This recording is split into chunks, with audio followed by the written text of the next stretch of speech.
Merger integration is an interesting animal, and the keys to success, I think, are really driven by understanding the nature of the client and the transaction that's coming together.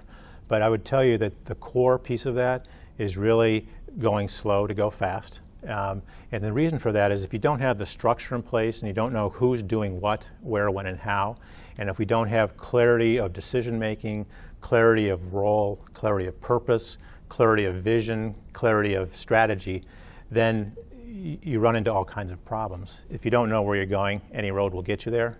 And my counter to that is, well, we want to keep you off that road. And so the roadmap really sets the vision. I think it sets some parameters and some expectations about when and how and at what pace and what sequencing we might expect things to happen. The project management office, everybody says, oh yeah, we've got one of those. But the reality is we don't want to duplicate what they might be doing in IT or in facilities, because those are more construction or big time IT implementation project management office. What we want to do is take the essential pieces of that and skinny it down so that it's usable for operational people, because if you make it too complex, they'll never use it. And so our role is really then to set up those project management offices. Sometimes we call them results management offices, PMO or RMO. But to set those up so that we've got infrastructure that helps track, monitor, and report progress of whatever work streams it is that we're involved with. So sometimes it's the transaction piece, sometimes it's the transition piece, sometimes it's specific teams within the transition.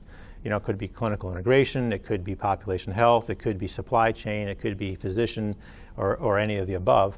And monitor and track that for the client. The question about incentives comes up all the time, and what do you build in and how do you use them, what's appropriate, what's not appropriate. I think some of it goes back to just basic change management theory, in that you want to celebrate the short-term wins. And so some of it is as simple as just stopping to celebrate those things and to acknowledge that they've actually happened is a huge incentive. And attaboys or pats on the back or attagirls or whatever are huge, and I don't think we can do enough of that.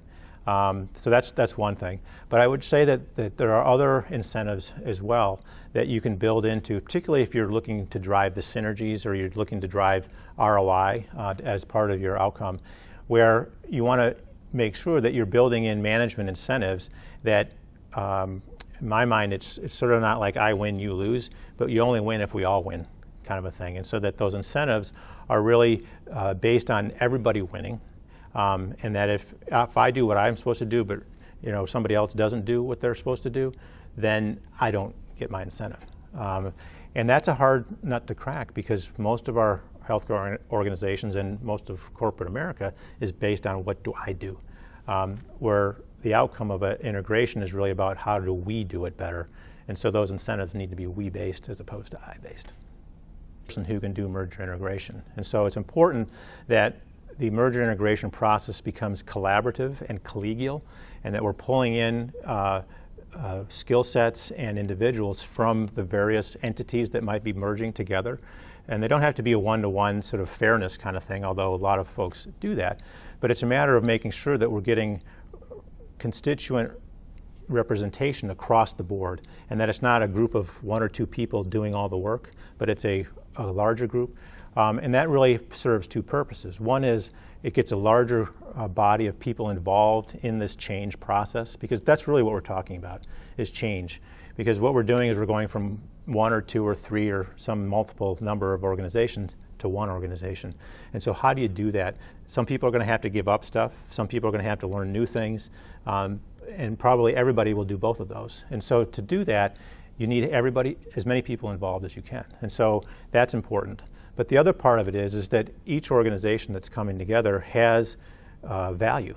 And so you want to make sure you're extracting the value from those legacy organizations to bring it together into something new.